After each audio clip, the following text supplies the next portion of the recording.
Города меняются для нас благодаря проекту формирования комфортной городской среды. В Ухте за последние 5 лет на средства федерального проекта отремонтирован 61 двор. Новая дорога к дому, тротуары, замена бордюров, обустроенные парковки. Только за минувшее лето было благоустроено 10 дворов. Один из них у дома на проезде строителей.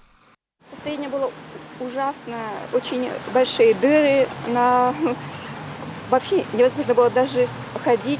Сейчас все просто замечательно, мы очень рады этому. В наступившем году в Ухте в рамках программы также будет отремонтировано 10 дворовых территорий, как в самом городе, так и в поселках Водный и Озерный. Но современный облик муниципалитета – это не только обустроенные дворы. Общественные пространства также преображаются в рамках проекта формирования комфортной городской среды. С 2018 года в Ухте благоустроено 17 из них. Главная площадь города – Комсомольская, Октябрьская с фонтаном перед входом в детский парк. Полным ходом идет благоустройство набережной Нефтяников. Все это визитные карточки Ухты. Но особое место в ряду знаковых мест города занимает смотровая площадка у профиля Владимира Ленина.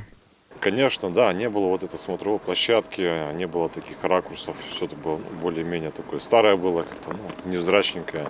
Сейчас обновили, покрасили, площадочку сделали. Просто, место задышало по-новому совершенно. До 2022 года здесь не было ни освещения, ни ограждений, ни скамеек, урн и цветников. Да и самой смотровой площадки не было. После благоустройства выпускникам, молодоженам, горожанам и гостям города наслаждаться живописными видами Ухты и устраивать фотосессии стало намного комфортнее. И благоустройство общественных пространств продолжится. В этом же году, благодаря программе формирования комфортной городской среды, в исторической части Ухты появится новая прогулочная набережная. Пешеходная зона протянется от Вечного огня вдоль реки Ухты. Здесь дорожку вымостят плиткой, установят освещение, скамейки, урны. На первый взгляд место это кажется запустелым. Но так ли это? Горожане говорят, что нет.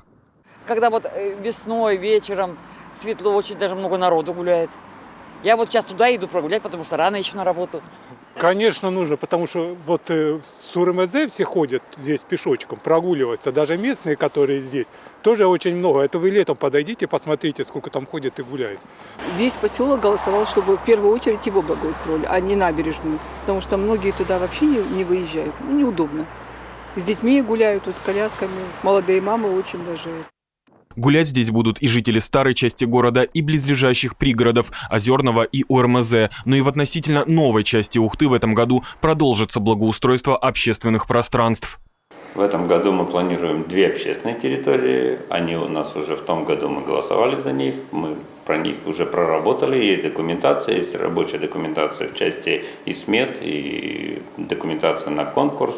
Пока на сегодняшний день подрядчик не определен, но это 2 территории. Это одна пешеходная зона в районе Вечного огня и стадиона вдоль набережной, там по дамбе. И вторая – это продолжение очереди набережной Нефтяников до выезда, то есть до выхода на Сыктывкарскую дорогу, эту республиканскую, от школ 16-20. В соседнем с Ухтой Сосногорске программа формирования комфортной городской среды также начала реализовываться с 2018 года. Благодаря нацпроекту более 60 дворов и общественных территорий благоустроили как в самом Сосногорске, так и в Нижнем Одессе и Войвоже, сквер Победы, мини-парк по улице Зои Космодемьянской, площадь Гагарина с ее примечательными зелеными мишками. Перечислять можно долго. Все эти объекты знакомы сосногорцам, любимы ими. В минувшем году город стал не только уютнее, но и безопаснее. На дорожке через лес от 6-го микрорайона до улицы Молодежной положили новый асфальт, облагородили и мост на тропе, заменили старые светильники на светодиодные, а незаконно установленные сараи убрали. В 2024 же году вновь закипят работы рядом со сквером Победы. Его дополнит аллея славы, посвященная защитникам Родины. Преобразится и жемчужина Сосногорска, семейный парк Юготлун. Работы будут включать в себя это вырубка, уборка поросли.